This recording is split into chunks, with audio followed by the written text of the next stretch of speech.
Hoje eu tô aqui com o queridíssimo André Felipe de Medeiros, do Música Pavê, do Monkey Buzz, de outros tantos projetos, pra falar de um disco que a gente ama, assim, né? O Riot on an Empty Street, o segundo disco da dupla norueguesa Kings of Convenience. Que bom te receber de novo aqui, André. Queridíssimo, é recíproco. Obrigado pelo convite, adorei estar aqui mais uma vez num podcast que eu vi nascer e morro de orgulho de ver onde tá. E mais uma vez aqui pra falar de um disco que é muito especial pra mim pessoalmente. Bom, eu quero começar perguntando duas coisas. A primeira é onde você tava em 2004, né? O ano que esse disco nasceu.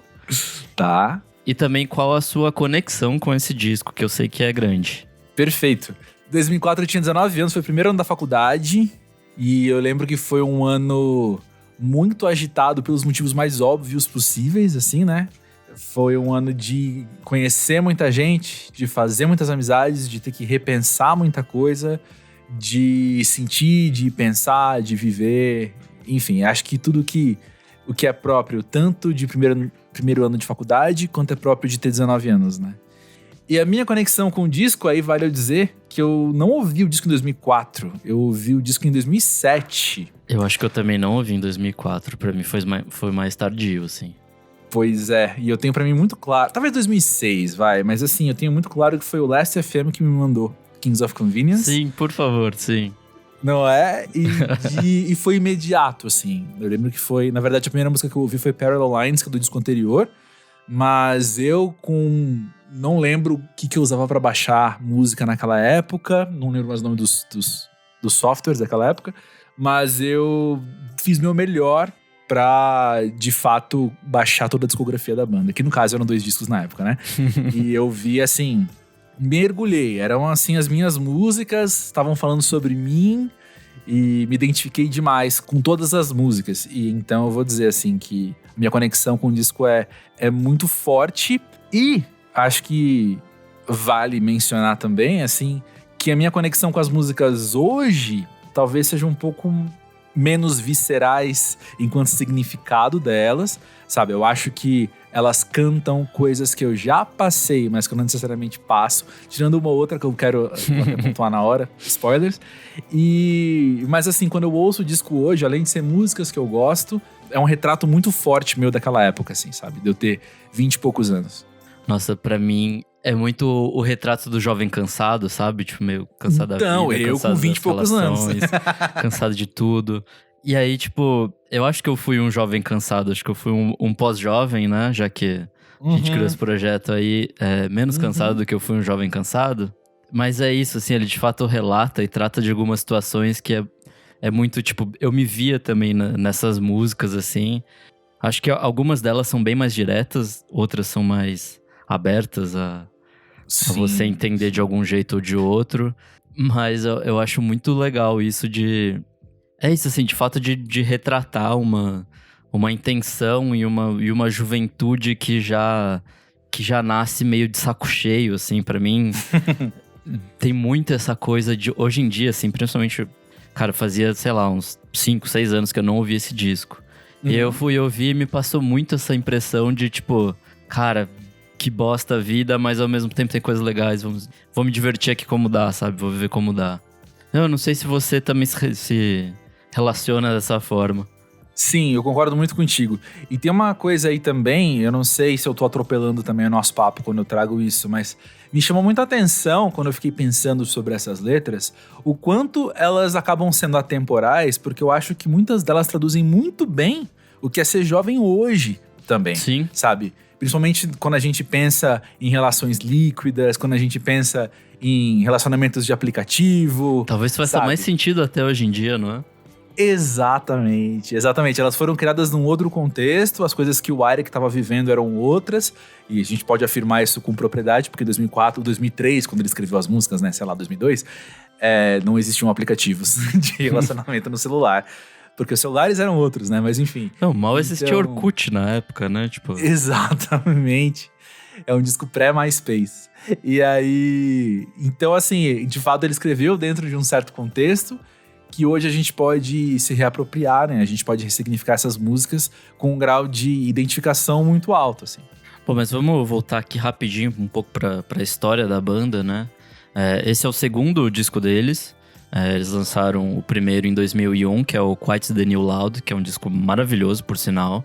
E aí, esses 3 anos que separam um disco do outro, o Erland foi tentar uma vida de DJ e fez algum sucesso ali na Alemanha e tal. Eles lançaram um disco que chama Versus, que são as versões desse primeiro disco em versões baladinhas. E é um disco que até hoje eu acho esquisito, tipo, apesar de muito legal. Eu tô vendo ele aqui na minha estante, inclusive. Eu tenho uma cópia dele em CD. Caralho, que legal. E aí, enquanto isso, né, o Eirik tava fazendo faculdade de psicologia, assim. Então, dá pra ver que cada um tava num momento muito diferente da vida, assim. Mas aí eles se juntam pra fazer esse disco em 2004. Os dois nasceram em 75, então eles tinham quase 30 anos na época já.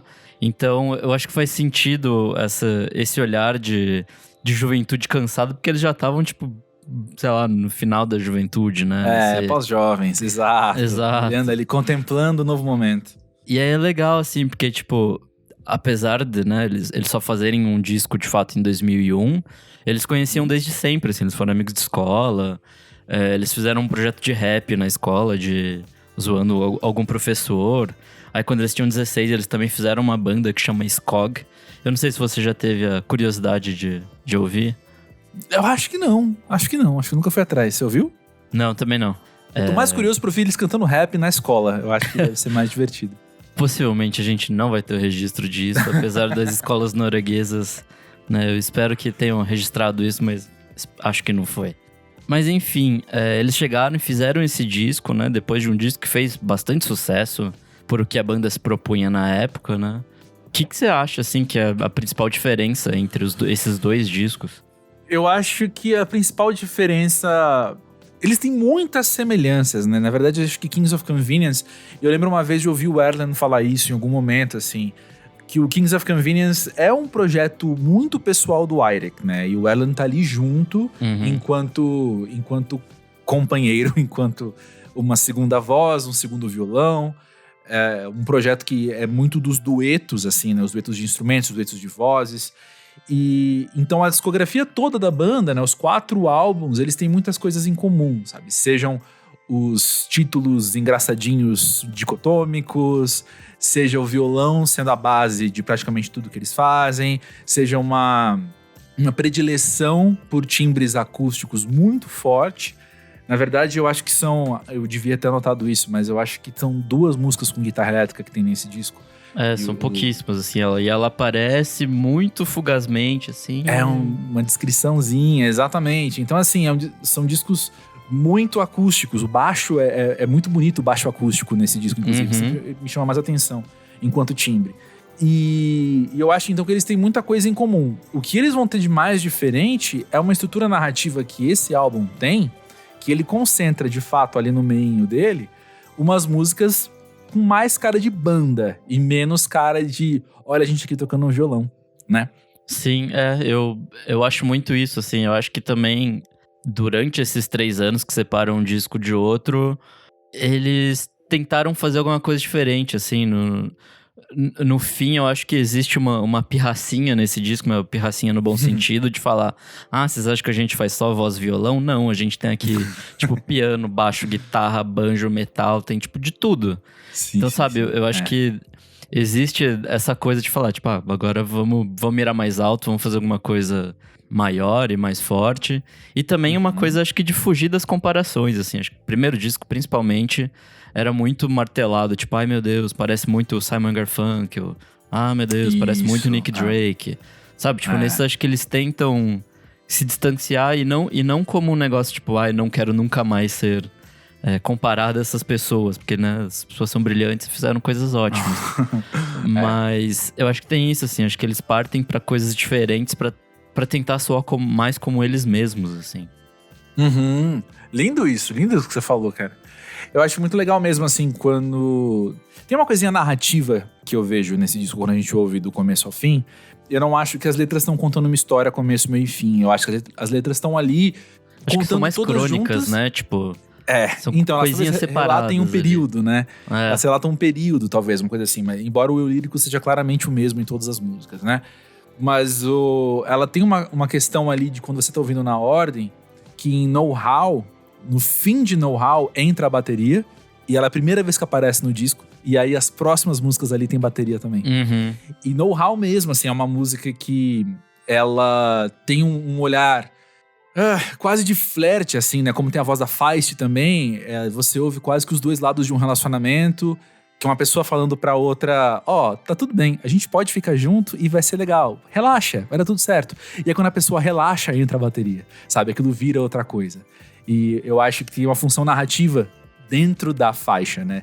Pra ter ali uma escolha de produção de colocar ali a percussão.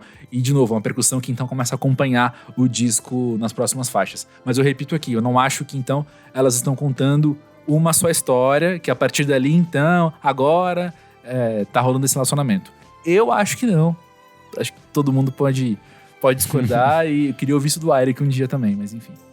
Entrevistar ele algum dia, hein? Seria legal. Tô aqui, Eirik. só vem. Bom, acho que outra coisa que permanece muito a mesma coisa, assim, é o que você já comentou, né? Da harmonia dos dois, assim, tipo... Ele é muito feito sobre a harmonia de vocais e dos violões. E eu acho engraçado, assim, que existe uma pegadinha onde todo mundo fala que é tipo, é muito bossa nova e não sei o quê. Uhum. E eu sempre achei, tipo, a bossa nova mais branca possível, assim, sabe? Nossa, tipo, nórdica, o branco sem ginga, gélida. Assim, tipo... E eu, tipo, sempre que alguém me vem com isso hoje em dia... Na época, acho que pra mim fazia sentido, assim, sei lá, tipo... 2007, 2008, quando eu comecei a conhecer a banda, eu falei, é verdade, né? Tem uma coisinha ali. Hoje em dia eu falo, tipo, cara, só não, assim... Mesmo nas coisas mais recentes, eu falo, cara, acho que pode existir aí Eles gostam disso, mas de fato não sabem fazer uma bossa nova, assim. Mas eu não acho que seja uma intenção de reprodução. Eu acho que é uma intenção de inspiração. Sabe? Entendi. Aquela diferença. O que é referência e o que é inspiração? Referência é o que você coloca como norte, né? O que você escolhe uma referência. A inspiração você nem sempre escolhe. A inspiração tá ali, né? Tá batendo. E quando eu vejo... Talvez bossa nova seja o jeito mais palatável da gente dizer essa música brasileira que tem uma célula no samba, mas ela encontra algo cosmopolita, né? No caso, naquela época, o jazz, que influenciou a música pop naquele momento, anos 60, de uma maneira muito forte, assim, né? Digo, o próprio samba. Então, quando eu ouço Miss Red, por exemplo, assim, que começa ali... A música, como eu falei, não tem percussão, ela é a segunda do álbum, então a percussão ainda não entrou no álbum. Mas o violão é muito percussivo. Tem uma coisa meio Jorge Ben até ali, assim, sabe? Entendi. Um jeitinho de tocar, que o violão é muito percussivo. Então, talvez seja isso, assim, ao invés da gente falar, a gente enquanto humanidade, né? Ao invés da gente falar, olha só aqueles caras fazendo samba, a gente fala, olha aqueles caras que se inspiraram na bossa nova, sabe? Talvez seja mais palatável pra eles pensar nisso, assim, mas é muito uma questão, assim, é comum a gente, eu não sei a sua experiência, Nick, mas quando eu vou conversar com músicos europeus, principalmente, existe muito essa inspiração, porque a música brasileira tocou muito na rádio na Europa, Sim. né? Assim, dos anos... Enfim, nas décadas passadas, né? Influenciou muito a música pop, de fato, feita por lá. Então é aquilo que talvez, se eles cresceram ouvindo, sei lá, ABBA, aí, que eu tava tocando na rádio, talvez não. Mas aquele disco que o pai ouvia em casa, aquela outra música que eu tocava na rádio, na sala de espera, que seja, assim, sabe? Uma música europeia mesmo. Veio de um Jorge Ben. De novo, talvez não como referência, como um norte explícito, mas é uma inspiração que tá lá. Que paira no ar, assim, sabe? Então, ou da bossa nova mesmo, né? João Gilberto, Tom Jobim, e por aí vai. Aí você tem uma cara que eu via Stan Getz e o João Gilberto. Aquele disco clássico, né? Quando era criança, assim, o pai colocava. Exatamente. Ouve aí, filhão. Exatamente. E é muito comum também professores de violão passarem bossa nova pros alunos, né? Então, enfim, eu acho que existe essa inspiração, ainda que indireta muitas vezes. Eu consigo ver isso principalmente nessa levada brasileira de um violão percussivo, assim. Boa. Acho que a gente pode falar também do estilo de gravação, né? Você já chegou a citar de algumas escolhas que são super propositadas, assim. Acho que uma delas também é essa coisa do close-up mic, assim, tipo, de o microfone tá muito perto de tudo, assim. Então você ouve os barulhinhos da boca que fazem... Sim. Você ouve, tipo, o dedo rastejando na corda, o violão, assim. Uhum. Eu acho isso muito legal e acho que passa esse senso de proximidade mesmo, assim, de cara, eu tô aqui ouvindo uma coisa muito pessoal, sabe? Tô aqui, ele tá no meu ouvidinho cantando isso, eu acho isso legal pra caralho. Eu vejo da mesma forma que você, Nick. Eu vejo igualzinho, ipsis do que você falou. E eu também vejo que a escolha dos timbres orgânicos tem muito a ver com isso. Porque esses timbres orgânicos, eles, no geral, são muito corpo, assim, sabe? Quando você pensa em instrumentos de sopro, por exemplo, algo que sai de você, né? E diferente de, sei lá, um sintetizador, que a mente humana tá ali por trás, mas o som não tá vindo necessariamente de uma interferência muito grande do corpo, né? Os elétricos também, sei lá, a questão é, os timbres orgânicos têm muito isso de ser algo mais pessoal dentro de uma semiótica musical, assim, né? Então, quando eles trazem tudo isso pra dentro da música, eu reconheço que aquela música tem um cunho muito íntimo, sabe? Ela é intimista de fato, por causa disso. E fora isso também tem a presença do baixo, assim, que é uma coisa que eu acho que na época não tinha me chamado tanta atenção, mas reouvindo agora, é um trabalho muito legal, assim, porque ele costura meio que tudo, assim. Acho que a gente tem fones de ouvido melhores hoje também. Também. Mas é isso, assim, tipo, ele é um grave que é potente, mas é na medida, assim. Eu não sei explicar muito bem, na real, mas pra mim é isso, assim. Ele tem o papel de costurar tudo, assim, e é maravilhoso.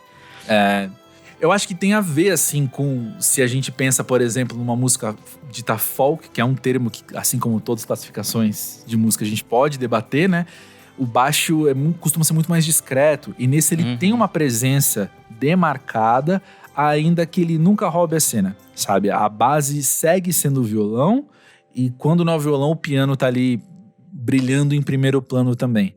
Mas o baixo, ele consegue estar no limite do que é a presença, no limite do que é ter uma grande identidade, sabe? Uma personalidade forte, assim.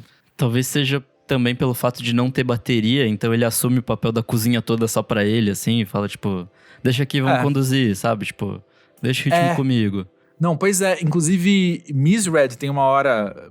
Eu acho que eu pulei meu raciocínio. O que eu quis dizer é o seguinte. Sim, concordo contigo, Nick. E o violão é percussivo, como eu falei. E tem uma hora no finzinho ali de Miss Red que eu sinto o piano percussivo também, sabe? Sim. Não é só aquele piano, sei lá, um piano mais melódico. Ele tem os sons muito curtos, as notas muito breves, sabe? Então, eu acho que ele tem um caráter percussivo ali também. Tudo pra suprir a ausência da percussão. Cara, outra coisa que me chama muito a atenção, eu fui pegar resenhas da época pra reler e relembrar desse disco, e eu acho muito engraçado que a presença da Feist é sempre colocado como a Leslie Feist do Broken Social Scene. E, tipo, ela cresceu muito mais que a banda depois disso, assim, sabe? Exato, tipo... que interessante, pois é. E aí, no caso, ela tá em Know How e The Build Up, que são duas músicas lindíssimas. Mas, enfim, eu acho engraçado, assim, essa coisa de ler esses textos antigos e, tipo, ver ela como, tipo, participante num grupo e não ela como ela mesma e super fodona como ela foi depois, né? Não, interessantíssimo. E eu lembro de ler a respeito... Putz, agora eu vou tirar de memória mesmo, tá? Mas eu lembro de ler a respeito desses discos também naquela época que eu conheci. E tinha uma história sobre a Feist que quando eles foram gravar a Build Up, se eu não me engano, ou não era pra ela cantar essa música, porque ela ia cantar só Know How, ou eles deixaram pra última hora mesmo entender qual seria a participação dela. A questão não tinha letra. E aí ela falou pra eles, não, peraí, já volto. E ela foi tomar um chá e voltou com a letra, tipo, em 20 minutos, sabe? Já voltou tudo certo, tudo arranjado, e vamos lá. E eu lembro que então... Talvez eles tiveram um primeiro contato ali com ela, com a potência que a Leslie faz, sabe? De um jeito que quem tava conhecendo ela só com a banda, legal, ela é talentosa, canta muito, toca muito, compõe, beleza, mas ainda é parte de um grupo, né? E eles estavam tendo uma experiência ali com ela que era da potência dela ali diretamente. Cara, e essa música, assim, eu acharia impossível de compor, sei lá, em 20 minutos, sabe? Tipo, ela é forte num nível, assim... Eu até tuitei hoje, falei, cara, a partir dos 2 minutos, que é quando ela entra... Eu vi e curti, é assim, vira outra música, porque ela dá um corpo, dá um um negócio na música que você fala, tipo, caralho, o que eu tô ouvindo aqui é ouro, sabe? Exato, na verdade remete ao título da canção, né? O conceito todo, que é algo que é um desenvolvimento pra chegar em algum lugar. E a música inteira, então, ela engatinha pra que Leslie Faz possa voar. Nossa, é maravilhosíssima. Bom, e voltando um pouquinho no assunto que a gente tinha tocado há um tempinho atrás, como que você vê essas letras hoje em dia? Como que você analisa elas no prisma de 30 a mais agora? Sim, eu acho que eu vou argumentar pra concluir o que eu já concluí antes. Eu acho que elas têm muito a ver com a juventude de hoje, né? Quando eu ouço essas músicas no repeat ad eternum, assim, eu passei os últimos dias, obviamente, ouvindo só esse disco pra poder conversar contigo, eu tenho a interpretação que todas as letras são feitas em cima de 3 pilares. Ou as músicas estão falando, ou não, elas podem, às vezes, repetir tocar esses em mais pilares. um assunto, né? Exatamente.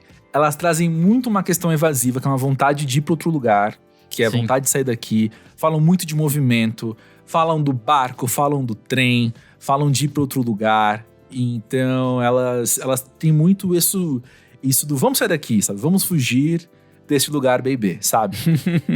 Uma outra questão ela fala muito de falhas de comunicação, sabe? Eu acho que você não me entendeu bem, a gente não tá se entendendo. Misread é isso, né? Tipo... Misread é isso, exatamente. O know-how que eu citei já, que é meio que o casal ali falando, vamos então, tá combinado o que tá acontecendo aqui. Tem muito essa intenção de se comunicar melhor ou de lamentar, ou lamento por não se comunicar bem, né? Não sei falar direito contigo. Eu acho que I'd Rather Dance With You é esses 2 argumentos que você trouxe em uma música só, que é tipo, quero fugir meio da situação, mas porque a gente não tem mais o que falar mesmo. Então, tipo, vamos continuar aqui só na dança. A música tá alta. Tem isso, e I'd Rather Dance With You também entra no meu terceiro tópico, que é um olhar muito cínico sobre as relações.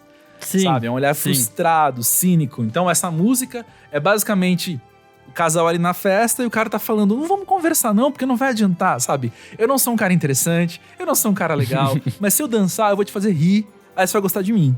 É só assim que a gente vai ficar junto. Então é cínico isso, né? Assim, é bem humorado, mas também tem um cinismo ali.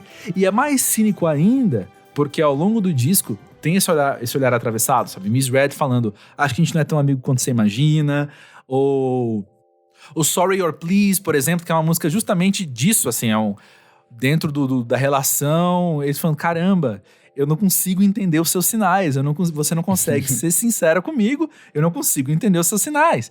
Então, acho que tem tudo a ver com as relações líquidas, repito, com relacionamentos hoje em dia, baseados em aplicativos. Cada um quer uma coisa e ninguém sabe dizer o que quer, e todo mundo acha que entendeu o outro, e tá todo mundo frustrado o tempo todo. Eu acho que esse cinismo é muito contemporâneo nesse lugar. E ao mesmo Love's No tempo... Big Truth também é isso, assim.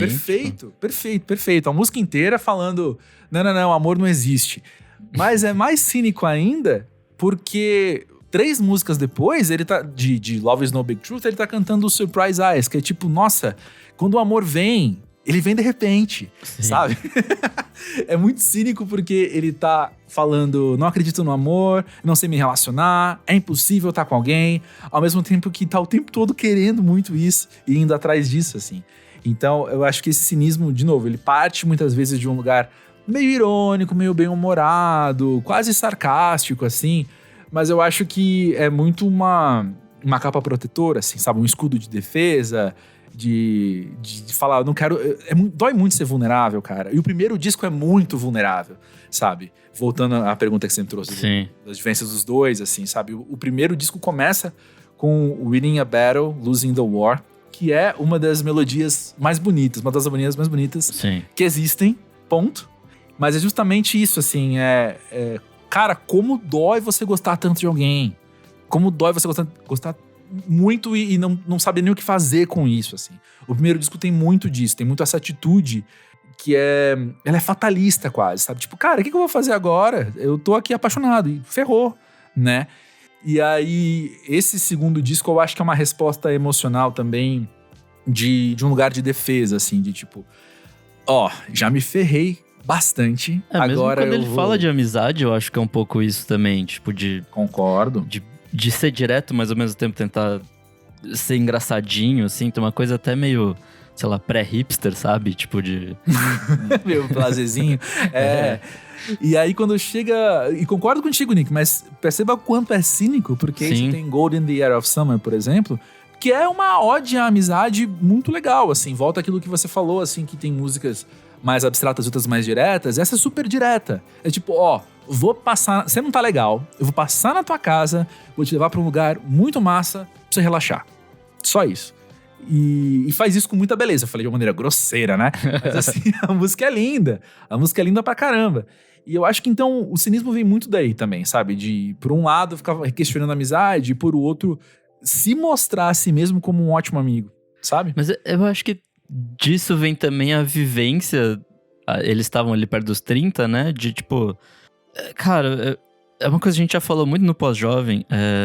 Que é que, sei lá, com o tempo você vai perdendo as amizades, ou você vai pelo menos peneirando elas. E aí, tipo, algumas vão mesmo. E é tipo misread, assim, tipo, cara, desculpa, mas não vai mais rolar. E aí, essa outra é tipo, cara, não, você é alguém que eu quero muito próximo, quero manter comigo pra sempre, sabe? Ou pelo menos enquanto durar. Sim. E aí, acho que é isso, assim, tipo, tem esse lado do cinismo, concordo muito com você, mas acho que também tem uma coisa quase prática, sabe? Tipo, cara, vamos fazer isso aqui funcionar, sabe? E as músicas de amor também, algumas têm esse lado, tipo, de... Beleza, isso aqui vale a pena investir, sabe? Sim, sim. E voltando... Agora, acho que é a hora certa de eu falar, então, né? As músicas que eu me identifico mais nesse disco, hoje, aos 37 anos, né? Eu acho que eu sigo, na verdade, me identificando muito com Misread, porque o Nick é meu amigo, acho que o Nick sabe como o tipo de amigo que eu sou. E eu sou um cara mais papo reto, eu não sou um cara que vai, enfim... não é porque alguém é amigo do Nick que é meu amigo também por tabela. Não, peraí, deixa eu te conhecer primeiro. Eu não sou um cara de muita pose, eu não sou um cara de fazer networking por aí pra fingir que é amigo das pessoas. Não, amizade é outra coisa, cara, sabe? Então, eu acho que Misread é uma música que eu me identifico muito hoje, tanto quanto naquela época. Tem aquele verso que é claro que eu vou esquecer agora exatamente como ele fala, né? Mas por que ninguém me contou que ao longo da história as pessoas mais solitárias eram as que falavam a verdade? Lembrei, era exatamente isso. E é algo que eu me identifico, assim. É algo que eu me identifico, assim. De fato, eu já me senti sozinho várias vezes por ter que mandar real pra um amigo e a pessoa, enfim, apenas não gostar. Por aí vai, né? E eu me identifico muito com I'd Rather Dance With You hoje, de um jeito que na época eu não me identificava muito, não. Mas acho que hoje eu sou muito esse cara numa sedução, eu vou muito mais falar, eu não sou um cara tão interessante, deixa eu te fazer rir.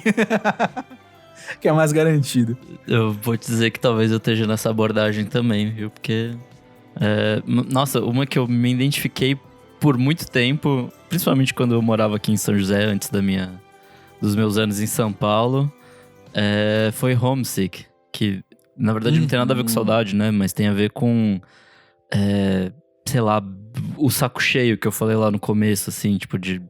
Cara, eu tô aqui no meu trabalho, mas eu não quero estar aqui, eu quero estar em qualquer outro lugar, tipo... Eu me olho no espelho e eu me pergunto, tipo... Sim. Quem que é essa pessoa, sabe? Sim, então, porque tem aquela frase muito emblemática que termina, né, a música, o verso que ele diz: eu tenho saudade de casa, mas eu nem sei onde que é minha casa, né? Sim, sim. Acho que hoje em dia... Eu não sei se pra mim faz tanto sentido, se eu me identifico mais tanto com ela assim. Mas durante um bom tempo, essa foi a minha música preferida do disco, assim. E é uma grande abertura, inclusive. Tipo, ela linka, acho que muito bem os dois discos, assim, tipo de... E começa com a guitarra elétrica. Sim, verdade. Já começa mostrando diferença, mesmo. Mas... Exato, aí, ó. Exatamente isso. E eu bati o olho aqui agora, não tava aberto antes o disco, agora eu abri pra ver. E eu quero só voltar um assunto aqui, fazer uma observação. Live Long é uma música que eu acho que é a mais brasileirinha, entre mil aspas, do disco. Assim. Eu acho que Live Long é uma música que quem quer sacar o que eu falei... um swinguinho ali. Seja além do violãozinho, em Misread principalmente, tem ali uma coisinha meio bossa nova, meio Jorge Ben, meio Stan Getz, como você falou também, meio, né, João Gilberto, enfim. Tem uma célula ali, repito, não como referência, mas como uma inspiração, algo que tá ali dentro. Tá ali guardado e na hora de compor, na hora de gravar, na hora de produzir, veio à tona porque é assim que funciona o nosso repertório, né? As coisas apenas aparecem, é um processo mental tão rápido que a gente não dá conta de perceber e a gente chama de automático, né? Boa, bom demais.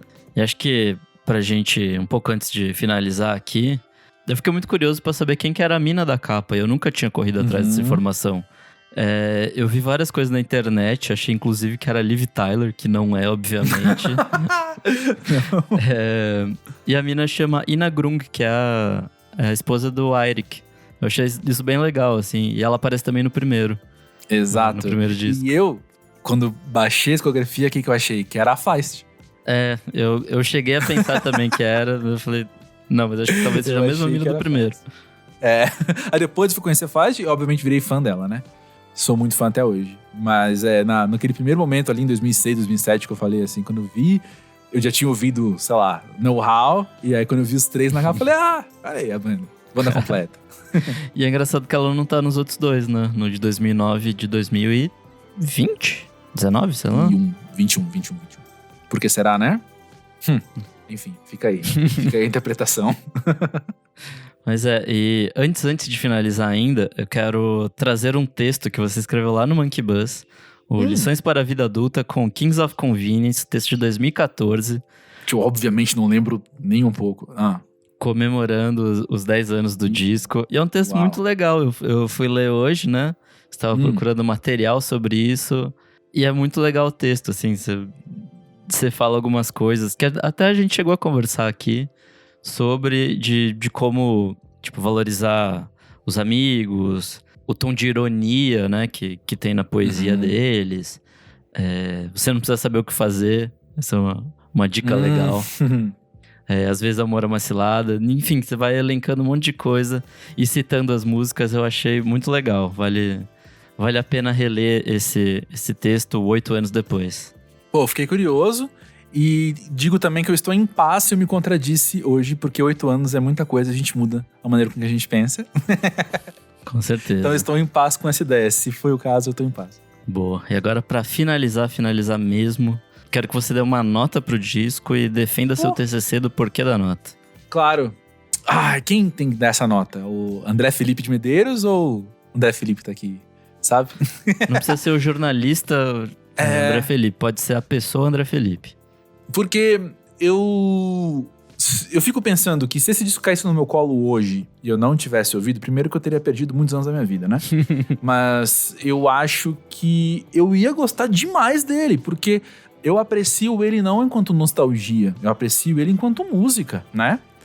É um dos discos que eu ouço há mais de 10 anos, né? Mas não é porque me lembra aquela época. Ele me lembra aquela época, mas não é por causa disso que eu ouço. Eu ouço porque eu gosto muito. Sim.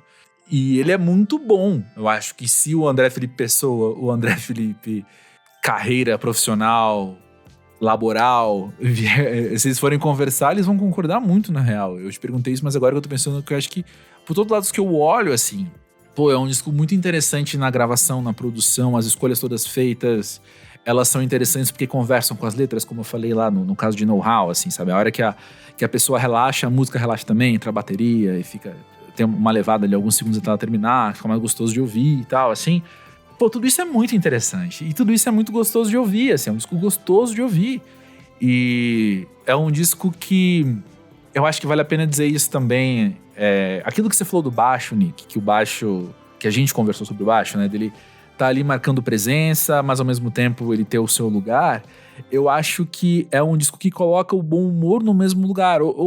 É que talvez bom humor a gente, quando ouve essa expressão, a gente pensa em dar risada, né? Mas às vezes a gente tá falando só de uma leveza, né? É algo que te comove em um lugar muito agradável, né? E não são letras pesadas no fim das contas, né? Não são tipo... Tipo, caralho, eu tô cantando aqui sobre uma super bad. Tipo, não é isso, assim. Tipo, eu posso estar cantando sobre uma bad, mas eu tô aqui cantando do jeito mais leve possível sobre isso. Acho que tem muito a ver com isso, assim. Acho que Homesick é a música mais pesada do disco, enquanto sentimentalismo, não sei. Mas eu acho que isso é muito interessante dizer, assim. O quanto esse lugar que eu vou chamar de bom humor, então, tá presente e muito bem dosado. Por que não dar nota 10? Né? Por que não dá nota 10? Tá aí. Sempre que eu ouço é nota 10. Sempre que eu ouço tá no topo da minha apreciação, né? Então Sim. É isso aí, eu vou dar nota 10 sim. Cara, eu acho que eu vou de 9,5. Só porque 2 músicas ali me quebram muito. Acho que a expectativa. Que é Love's No Big Truth e I'd Rather Dance With You. Que é tipo, tá num clima meio, sei lá, ok. E aí do nada, tipo, explode essas duas e aí volta pro meio que tava. Adoro essas músicas, fazem total sentido no disco. Mas eu não sei, acho que elas dão aquele susto. Acho que pra quem tá ouvindo sem muito saber o que esperar, sabe? Você tá ali ouvindo de boa, aí vem essas duas e fala, tipo, eita, o que é isso? E aí volta pro que tava. Acho que é um pouco disso, assim, mas no fim eu concordo com tudo que você falou. Eu também acho que hoje em dia eu ouço não por causa da nostalgia, não porque ele me lembra uma certa época, mas porque ele é um disco bom pra caralho, assim, tipo... Sim. É um disco fudido de bom.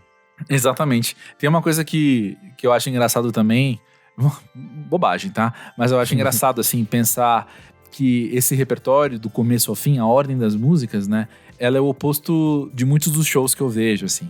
Porque o show começa com a banda completa e os músicos convidados, aí eles tocam algumas músicas, os músicos vão descansar, enquanto a banda completa fica ali. Então os 2, 3, 4 ficam ali e fazem um momento mais acústico, um momento mais intimista, aí depois a banda completa volta pras últimas músicas. Esse disco não. Ele é intimista primeiro, aí a banda completa, aí intimista depois. É verdade. Bom, finalizamos aqui. Quero abrir espaço para você deixar onde as pessoas te encontram, onde elas podem te ler, onde elas podem te acessar, os 1000 projetos que você tá envolvido. Sim, inclusive eu vou aproveitar então, uma coisa que me veio à mente quando a gente tava falando de amizade, é que tem um episódio do Pós-Jovem recente, chamado Quando as Amizades Acabam, que é um dos episódios do Pós-Jovem com maior repercussão enquanto respostas de ouvintes, assim, falando, nossa, sim, me identifiquei, concordo. E é o que você citou, né, assim, que quando a gente tá nessa fase, a gente já peneirou as amizades e tal. Então, eu acho que, pra quem quiser conhecer o Pós-Jovem, é um episódio meio diferente dos outros, porque só sou eu falando, não tem convidado. Mas, resumindo, né, o Pós-Jovem é um projeto que Nick começou comigo há uns anos, pra gente conversar sobre a vida adulta, que na verdade é uma baita desculpa pra gente sentar e conversar com gente muito legal. E aí, o Pós-Jovem você encontra em qualquer plataforma de podcasts, no @Pós-Jovem do Twitter e do Instagram.